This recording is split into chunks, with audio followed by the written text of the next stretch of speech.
O Oda finalmente revelou uma das coisas mais importantes de todo One Piece. Depois de 800 anos, o Imu continua utilizando o poder dos 19 reis que juraram lealdade a ele, e é por isso que ele mantém o controle do mundo há tanto tempo. Porém, agora que sabemos disso, uma pergunta surge: qual será a habilidade de cada uma dessas lâminas e a quem elas pertenciam antigamente? Todo esse tempo, a leitura mais aceita sobre as espadas cravadas no trono vazio era bastante simples. Cada um dos reis fundadores teria deixado a própria arma ali como um gesto de renúncia, provando que nenhum deles se sentaria naquele trono e que o poder do governo mundial nasceria justamente da ausência de um único governante absoluto. Porém, o capítulo 1189, ao mesmo tempo que confirma esse fato, adiciona uma camada ainda mais complexa. As armas continuam ativas e Mu consegue usá-las, e cada uma delas carrega uma história de uma família fundadora específica, não apenas um gesto vazio de igualdade. Isso transforma completamente o significado daquele altar. O que sempre pareceu um monumento à renúncia do poder individual, na verdade funciona como um inventário de guerra, guardado bem debaixo do nariz de qualquer visitante que já passou por Marijoa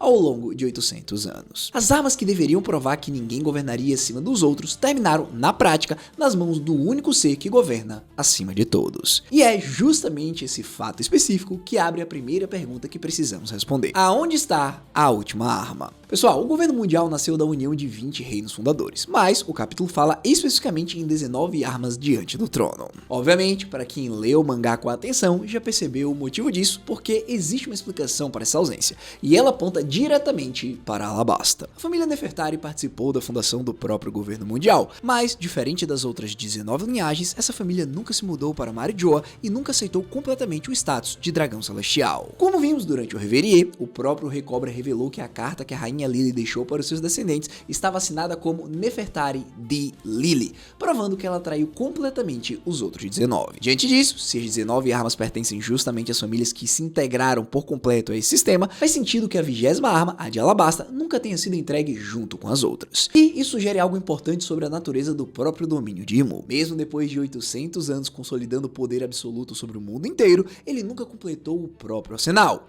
Ele tem 19 das 20 armas originais, e essa última peça pode ser inclusive a arma que Joy Boy utilizou 800 anos atrás. Fora que essa lacuna específica conecta diretamente com um dos maiores mistérios já estabelecidos sobre o próprio século perdido: o motivo real por trás da obsessão de Imu por Lily e Vivi. Aparentemente, o governante precisa dessa arma para poder dominar o mundo por completo, e é por isso que ele sempre perseguiu essas duas. Fora que tem muita gente que acha que o conflito contra Lily se iniciou por conta de um amor não correspondido, embora a explicação oficial sempre girou em torno da disseminação dos poneglyphs pelo mundo inteiro, mas talvez, como eu acabei de dizer, exista uma camada muito mais profunda. Se a arma de Alabasta nunca chegou até o trono vazio, é possível que tenha sido justamente a Lily que impediu essa entrega, escondendo a própria relíquia da família, ao invés de completar o pacto das 20 famílias fundadoras. Isso mudaria completamente o peso histórico dessa figura, porque a Lily não seria apenas a rainha que espalhou a verdade escondida do mundo através dos poneglyphs. Ela seria também a única fundadora capaz de negar a Imu a peça final de um domínio que, sem essa arma, permanece estruturalmente incompleto até hoje. E é exatamente essa lacuna que abre espaço para uma outra figura entrar na conversa. Como eu falei, a Vivi, a herdeira direta dessa mesma linhagem, carregando dentro do próprio sangue a possibilidade de reativar algum dia a única arma fundadora que Imu nunca conseguiu tomar para si. Bom, com a origem dessas armas mais claras, resta entender como exatamente Imu consegue manipular esse arsenal inteiro. Dito isso, existem algumas explicações plausíveis circulando por aí. A primeira sugere que as armas físicas realmente permanecem diante do trono, disponíveis para serem acessadas sempre que Imu quiser utilizá-las. Já a segunda propõe algo mais sutil: as armas expostas publicamente seriam apenas formas seladas ou incompletas, e só revelariam a própria natureza real quando ativadas pelo próprio Imu através de algum tipo de energia específica associada a ele. Afinal, todas as vezes que o governante manifestou alguma nova arma, ele teve que utilizar sua aura demoníaca para fazer isso. Seguindo, existe ainda uma terceira leitura, ligada à própria natureza dessas relíquias. Cada arma poderia carregar não apenas metal e história, mas também a vontade real da linhagem que a criou, funcionando quase como um objeto amaldiçoado carregado de intenção própria. Nesse caso, Imu não estaria simplesmente pegando as armas emprestadas, ele estaria ativando o legado inteiro de cada uma dessas 19 famílias, canalizando a força coletiva de reinos inteiros que deixaram de existir havia séculos. Enfim, pessoal, seja através da vontade, da tecnologia ou de um pacto ancestral, o resultado prático continua sendo o mesmo. Ninguém fora desse círculo restrito consegue acessar as habilidades das lâminas fundadoras. Dito isso, essa mesma ideia de ativação ajuda a explicar um detalhe visual que já intrigou boa parte dos leitores. As armas usadas pelo Imu e pelos próprios Cavaleiros Sagrados durante o combate em Elbaf nem sempre parecem idênticas às peças exibidas diante do Trono Vazio. Uma possibilidade é que, como eu mencionei anteriormente, as versões expostas publicamente são réplicas simbólicas, mantidas ali apenas para sustentar a encenação de renúncia ao poder, enquanto as armas verdadeiras permanecem guardadas em outro lugar ou em outra dimensão. Outra possibilidade trata essas mesmas armas como formas adormecidas, mortas ou comuns na aparência, que só revelam a própria natureza completa quando o próprio Imu decide despertar aquele poder em específico. No fim, independente de como essa mecânica funcione, o efeito narrativo é o mesmo. Aquelas armas nunca foram decorativas, elas sempre estiveram prontas, esperando o momento certo, escondidas atrás de uma fachada de um museu político que o mundo inteiro aprendeu a ignorar. Bom, agora com essa base estabelecida, vale a pena mergulhar em cada arma específica já revelada, começando pela primeira delas, utilizada diretamente contra o Loki. Durante o capítulo 1181, Imu invoca uma lâmina enorme, completamente negra, batizada de Nêmesis. Naquele momento, a gente ainda não tinha confirmação da origem das armas, por isso que não sabemos a qual família que essa lâmina está vinculada. Porém, não é difícil de imaginar, porque o detalhe visual mais impressionante em torno dessa espada é o quanto ela lembra a Yoru do Mihawk, o mesmo formato de lâmina negra e até o mesmo estilo de golpe utilizado por Imu contra o Loki, um ataque que a comunidade associou diretamente ao golpe icônico que o próprio Mihawk utilizou durante a Guerra de Marineford. Essa semelhança já reacendeu uma teoria antiga, sugerindo que o Mihawk pode carregar alguma ligação ainda não revelada com essa mesma linhagem de armas ancestrais, mesmo sem pertencer diretamente à família Nerona. Para ser sincero, quando a gente para analisar mais profundamente, não seria estranho se a família Drockley fizesse parte das 19 famílias fundadoras e a Yoru ser uma variação da própria Nêmesis. Afinal, como já mencionamos, Yoru significa noite, e Nêmesis é a filha de Nyx, a deusa da noite. Dito isso, seguimos agora para a arma que o Imu utilizou para perfurar o Luffy pela primeira vez. Vohu, a espada do vazio. Foi essa a lâmina que abriu a sequência de execução contra o Luffy, cravando ele em uma árvore e drenando a própria força vital dele sem parar, exatamente o efeito que tornou inútil qualquer tentativa de resistência. Dito isso, o próprio nome dessa arma já carrega um peso conceitual enorme. Vohu remete diretamente à ideia de vazio, de nulidade, do nada absoluto. E infelizmente não sabemos qual das famílias entregou essa espada. Porém, se eu tivesse que escolher uma para ser a mais forte, eu escolheria essa daqui. Porque o que essa espada faz é algo completamente fora de série. A Vohu não apenas fere o Luffy, ela drena literalmente a vida dele, como se estivesse tentando devolver o próprio Deus do Sol para o estado de vazio anterior à própria existência dele. Seguindo, nós temos a espada do Deus do Mar, identificada pelo nome mitológico de Fragarash. Fragarash é uma espada real da mitologia irlandesa, conhecida como a que responde ou a retaliadora, historicamente associada ao deus do mar Manannán mac Lir, mais tarde transmitida ao herói Lug. A lenda descreve essa espada como uma lâmina capaz de atravessar qualquer armadura, incapaz de ser bloqueada por qualquer escudo e dotada de um poder em específico. Qualquer ferimento causado por ela nunca cicatrizaria por completo e quem é ameaçado por essa lâmina fica incapaz de mentir. Diante disso, vale reparar no quanto esses detalhes conversam diretamente com a cena em que essa arma é utilizada. O Luffy está impossibilitado de se defender, preso pela primeira lâmina que absorve a sua força vital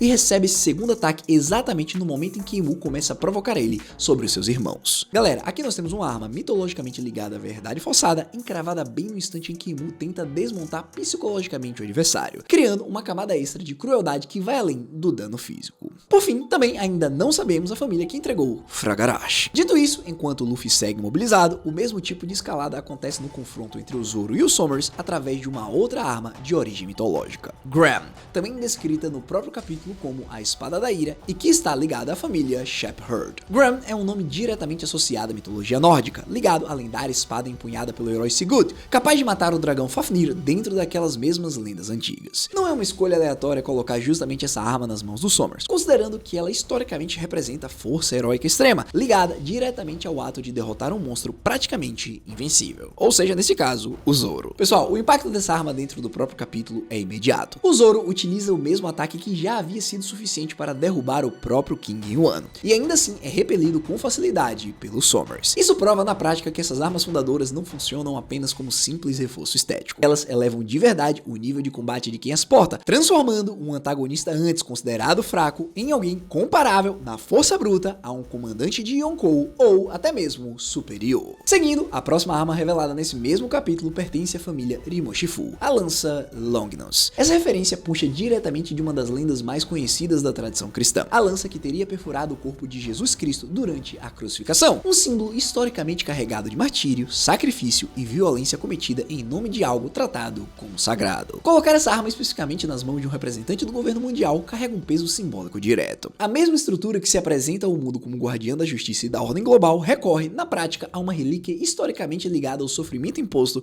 em nome da fé. É a religião virando arma de execução, exatamente da mesma forma que o próprio governo mundial historicamente transforma conceitos como justiça e civilização em ferramentas de controle e opressão. Seguindo, no fim do capítulo 1189, o Imu revela uma outra arma, o machado Xiantian, e talvez ela carregue a referência mitológica mais profunda.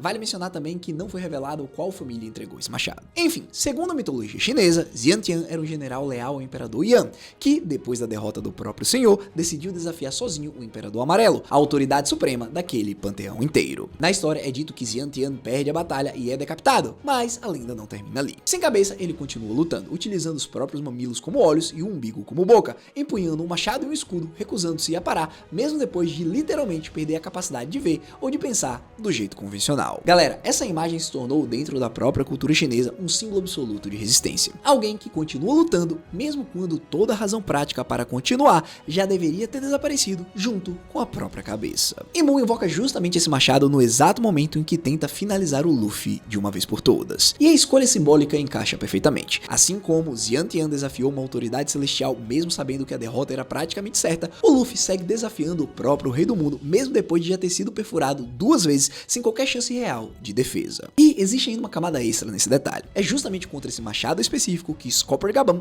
aparece para deter o ataque final, e o Gaban é, historicamente dentro da obra, um usuário consagrado de machados, criando uma ponte visual direta entre a arma escolhida por Imu e o próprio Salvador, que interrompe ela no último segundo possível. Assim como eu falei na análise do capítulo, é exatamente a contradição que a gente precisava ver. De um lado, o machado da dominação, e do outro, o machado de um ex-pirata, aquele que representa a liberdade. Pessoal, além dessas armas que mencionamos, o Somers ainda fala de algumas outras durante o próprio capítulo 1189. Toru, Boru, Stigma e Muramasa. Stigma, por exemplo, é o nome do ataque que o Imu utilizou para derrotar o Loki, onde ele conjura chamas de uma ponta a outra instantaneamente depois que o alvo é marcado. Eu particularmente nunca imaginei que essa fosse uma habilidade de uma das lâminas míticas, porém faz muito sentido. E é por isso que eu estou tão ansioso para ver quais serão as famílias associadas a essas armas e principalmente, qual vai ser a arma da família Figureland. E será que o Shanks irá utilizá-la na guerra final? Não sei, essa é uma pergunta que eu vou deixar aí para vocês comentarem. Agora, voltando para o conjunto de armas utilizadas contra os aliados do Luffy, existe um padrão interessante que vale reparar. O Imu direciona especificamente uma espada contra o Zoro e uma lança contra o Sanji,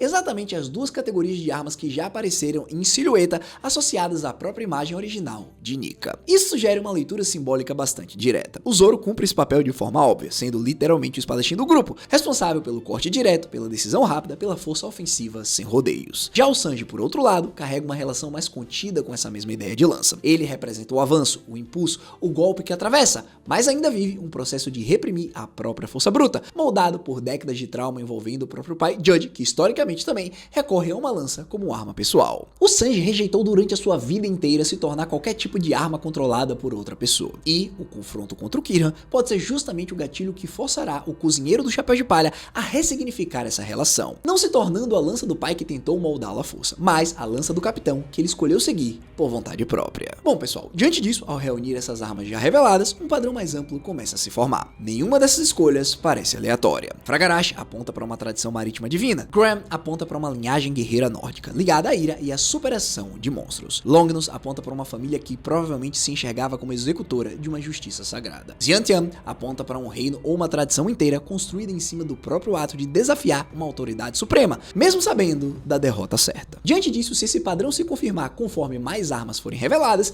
as 19 peças podem funcionar como um mapa completo das linhagens que hoje ocupam o topo da hierarquia mundial, cada uma carregando pistas sobre a própria religião, ideologia ou pecado original daquele reino em específico. Cada nova arma revelada nos próximos capítulos pode não ser apenas mais uma ferramenta de combate, pode ser a confirmação de qual família fundadora está por trás daquele cavaleiro sagrado específico e qual mito ou tradição aquele povo antigo carregava antes de se ajoelhar diante do próprio sistema que ajudaram a criar. E pessoal, vale também reparar que que essa diversidade reunindo histórias da cultura irlandesa, nórdica, cristã e chinesa dentro de um único arsenal reforça uma ideia que a própria obra já vem sugerindo desde a construção geográfica do mundo de One Piece. O governo mundial nunca nasceu de um único povo ou tradição isolada. Ela nasceu da fusão forçada de culturas completamente diferentes, cada uma trazendo consigo os próprios mitos, os próprios deuses e as próprias armas sagradas, todas agora reunidas sob o comando de uma única figura. Isso transforma o próprio trono vazio em um símbolo ainda mais perturbador. Ele não é apenas o topo de uma nação, é o ponto de convergência de praticamente todas as grandes tradições guerreiras